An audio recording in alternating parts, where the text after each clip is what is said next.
Support for this podcast comes from the Central Valley Journalism Collaborative, connecting communities with the resources, infrastructure, and networks to ensure a vibrant local free press. From KVPR in Fresno, this is Central Valley Daily. It's Wednesday, October 16th. I'm Elizabeth Arkalian. Coming up, the City of Clovis will soon be changing the way that it elects its council members. That decision was made after the city was threatened with a lawsuit that could have cost millions. All of them on the vote last week basically said that they didn't like what was going on and that their arm was only getting twisted because of budgetary issues. Hear more details in just a few minutes, but first, today's headlines. The state's investigating 5 more possible bird flu cases in dairy farm workers in the Central Valley. Dr. Erica Pon is a state epidemiologist with the Department of Public Health. We do investigations to find out where might they have been exposed, and all of our cases have definitely had close and prolonged exposure to infected animals, but also who lives with this person, making sure we're doing health checks on those individuals too. Pon says the state public health department and CDC are closely monitoring the virus's genetic sequencing. So far, there's been no significant change, meaning that the likelihood of human-to-human spread does remain low. There's also been no resistance to the antiviral medication prescribed to patients, all of whom have had mild symptoms so far. The candidates for Kern County's 5th supervisorial district met last night at a debate co-hosted by KVPR and Kern Soul News. Incumbent Leticia Perez and her challenger Kimberly R. Salas took questions on a range of topics, including housing. Here's Perez explaining why she believes in the free market as a solution to the rising cost of housing. The private sector is where ideas happen, where investment happens, and where things move. And it happens when you entice people in and make it something that will help them make money. Salas, meanwhile, said a state rent control measure is not a one-size-fits-all solution. We have 58 counties across the state of California. What's that going to look like for every county? It's going to be something different. Both did agree the state does have a housing shortage. Californians will vote on 10 statewide ballot propositions this fall. Prop 5 would lower the threshold of voter support required to pass certain local bond measures. Mary Franklin Harvin with our California newsroom partner Cal Matters has this explainer. Right now, any city or county bond measure on the ballot must get support from at least 2/3, meaning more than 66%, of voters to pass. That threshold would drop to 55% for some bonds if Prop 5 passes. The new rules would apply to bonds to fund affordable housing and public infrastructure projects, like hospitals, parks, and broadband networks. Supporters say lowering the threshold makes it easier for local governments to fund their own priorities without having to wait for state or federal funding. Opponents say passing bonds with a lower proportion of voters makes it more likely people who didn't vote for a project might have to pay for it. That's because the money for local bonds often comes from increasing property taxes. That was Mary Franklin Harvin with our California newsroom partner, Cal Matters. Fresno Yosemite International Airport reached a milestone this week in its plan to expand terminals.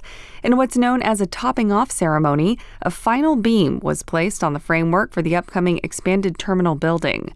The expansion is part of the FAT Forward plan, which will add a new terminal and more concession areas to the airport. The project's expected to cost about $150 million and is funded through multiple federal agencies.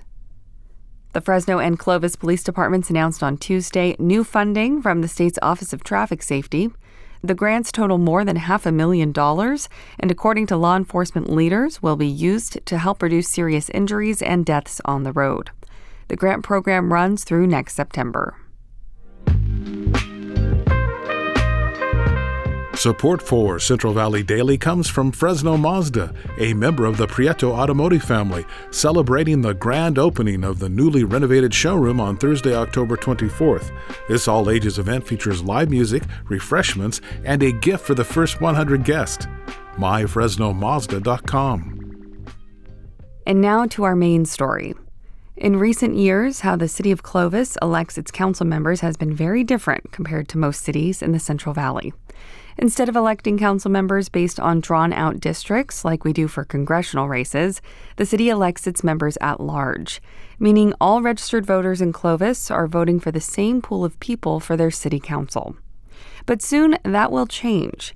Earlier this month, the city council voted to switch district-based elections despite the council saying they don't really want to. The change will go into effect in 2026. Gregory Weaver is a reporter with Fresnoland and has been covering this topic. He joined me for a conversation and talked about why it's taken Clovis so long to make this change, despite other city councils switching to district-based elections years, if not decades ago. Clovis has been resisting this because the change from at-large to district elections has kind of stood for a broader Clovis exceptionalism, I think is a good way of putting it. Clovis kind of defines itself as being different from Fresno, that the standard of living is higher. And Fresno moved from at-large elections to district elections sometime in the 60s and 70s. And a lot of Clovis City Council members have been fearful that the change to district elections in their area could lead to this so-called tribalism. That was what one Clovis commissioner called it a year or two ago. So I think they haven't changed it because there's been some fear that this Clovis way of life is threatened. And there was a lawsuit that was the catalyst for changing now, right? So tell us more about the lawyer behind the lawsuit. Yeah, it's this guy from Malibu named Kevin Shankman. And for the last 15 years, I'd say, maybe 10 years, he's been writing these $30,000 letters. He's become infamous for them. So what he'll do is he'll write these letters claiming that whatever jurisdiction, it could be a school board, it can be a city council. He's even written them to like firefighting districts. And he'll say that this district is in violation of the California Voting Rights Act. And, basically that they could remedy this violation by moving from at-large to district elections. And the Voting Rights Act, the California one, was created with a lot of teeth. It was passed in 2002. And one of them is the lawyer who writes the letter gets $30,000 if they change from at-large to district elections. And so basically he's made a whole cottage industry out of this. He's made millions of dollars, over $1 million at least, from writing these letters. And basically whoever gets this letter does what he says because he's never lost a case on these Voting Rights Act issues. And the cost of taking them to court, hiring all the experts and whatnot, can cost tens of millions of dollars. So the calculus on this is just give him his 30 grand. Once he picks your community. Yep. It's basically like a predatory lawsuit. I mean, Shankman stands in for a larger feature of how California laws are enforced. Like we have environmental laws, but for the most part, they're not enforced by agencies. They're enforced in courts by attorneys. And so in order for attorneys to make a living, to be able to, try and enforce these laws and have courts adjudicate them, they need to make a living. And so Shankman basically the controversy has been he's been trying to enforce this law in every corner of the state, has taken a monopoly over the enforcement of it because he does it better than anybody else.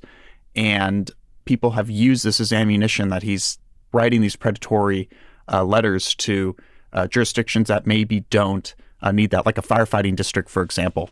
But for Clovis, it's a different matter entirely because the concern about at-large elections is that it can dilute the voting power of minority voters, especially if they're concentrated in a given area.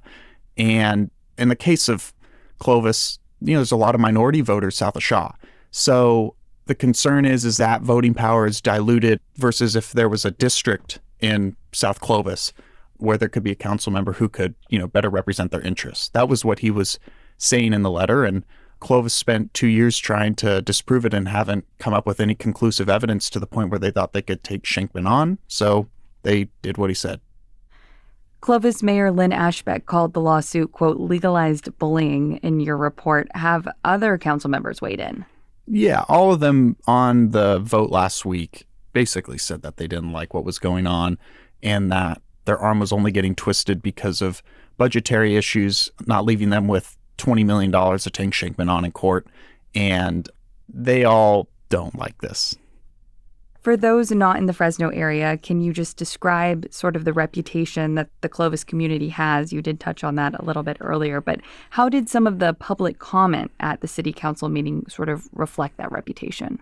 Yeah, so starting in the 1970s, 1980s, Clovis's population really exploded, and it grew under these set of factors where kind of everything was right.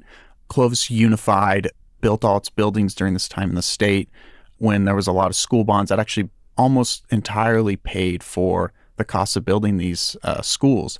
And so from that property tax revenue, they built some of the best sports facilities in the state. There's a lot of pride in athletics from Clovis Unified, and they've sort of defined themselves as different from Fresno in these areas. And that gets projected into these differences with how voting happens during March and November. And so what the Clovis residents were talking about at this meeting were these differences in voting are being erased, and are the differences that we define ourselves with Fresno also going to be erased? I think it dovetails a broader issue within Clovis. That was my conversation with Fresnoland reporter Gregory Weaver. And that's today's episode. Thank you so much for listening. Today's episode was produced by Jonathan Linden and KVPR with support from the Central Valley Journalism Collaborative. I'm Elizabeth Arkalian. Find the latest local news anytime at kvpr.org.